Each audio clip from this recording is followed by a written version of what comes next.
today we are going to look at elements that foster long-term social change.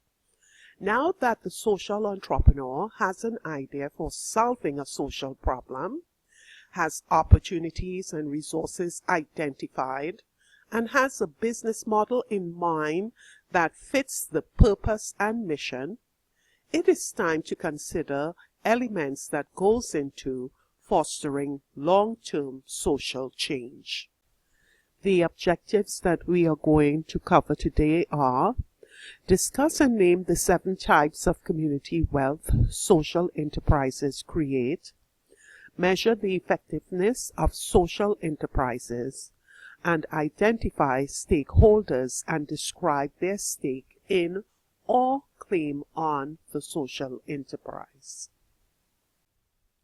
Social entrepreneurship is a market-based solution that uses a business model to create long-term social change. Social entrepreneurs are not in business only to make a profit, but they are in the business of creating community wealth. Community wealth is defined as prosperity and local benefits that stays in the community for a long time. The Ford Foundation has come up with 7 forms of community wealth that can be created. Financial capital, natural capital such as renewable energy resources and healthy forests, social capital, which includes the relationships and networks that build a strong community, individual capital, emphasizing investment strategies that build upon the culture, natural, physical, and leadership assets. Built capital, assets such as transportation and communication infrastructure, preservation and development of natural resources. Intellectual capital, which includes agricultural technologies and education, etc. And political capital.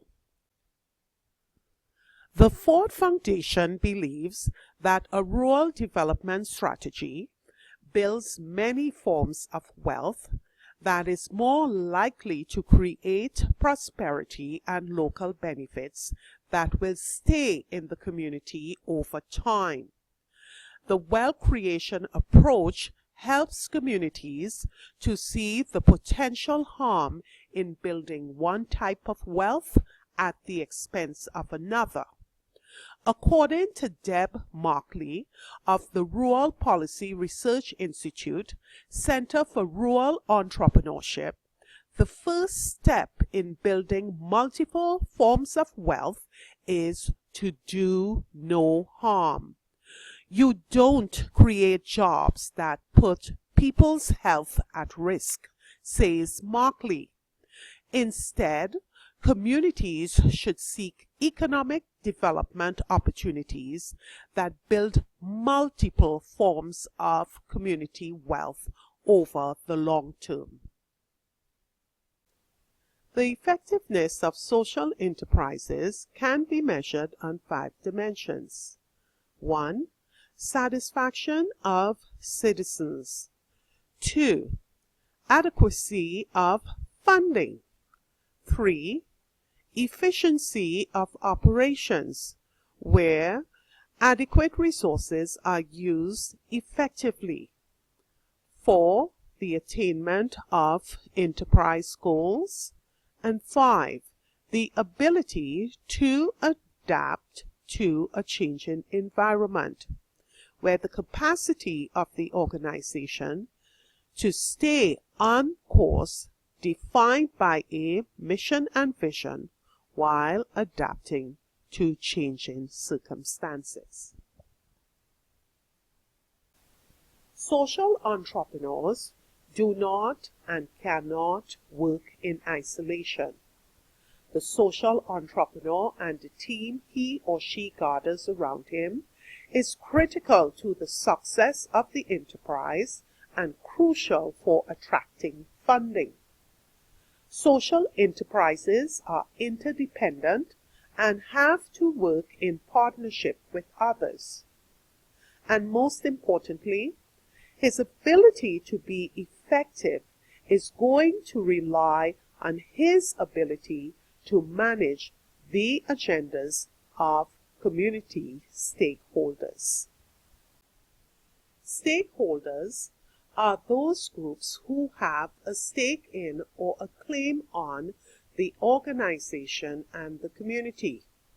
Stakeholders are those whose interests your actions could benefit or threaten.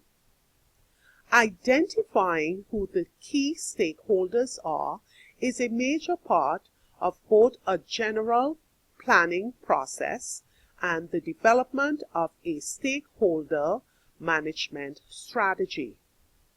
The social entrepreneur will have to decide what leverage is possible for each stakeholder. And by saying that, I mean how to use to maximum advantage the stakeholders in his or her community. Each stakeholder will have their own agenda and reasons for becoming involved. A private company may become involved because the partnership provides it with a link to a customer base. A social enterprise may get involved because it is the only way that they could obtain a grant or because they are too small to deliver a particular service. Or the public sector may become involved as a part of a wider government strategy. Stakeholders may have purposes and strategies that support or resist a social enterprise efforts. Those who are supportive have goals generally compatible with social enterprise goals. But key stakeholders cannot be limited to information-given roles. They need to participate in strategy determination, task accomplishments, and decision-making capacities. Resistors or non-supportives are actually oppositional and provide barriers to the success of the social enterprise.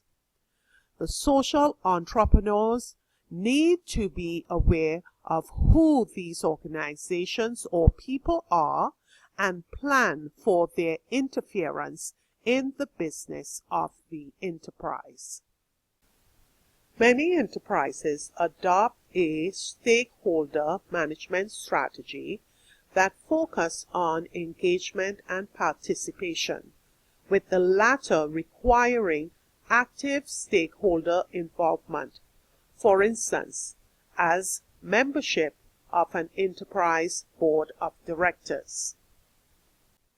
Stakeholders' influence is very powerful and should be taken into account when planning to foster long-term social change. Relevant stakeholders may include staff, service users, partners, local post-secondary schools, non-profit agencies, local and regional government, local businesses, business angels, impact investors, and commercial loaners. We have come to the end of this week's lesson. Proceed to your learning activity and follow the instructions as directed.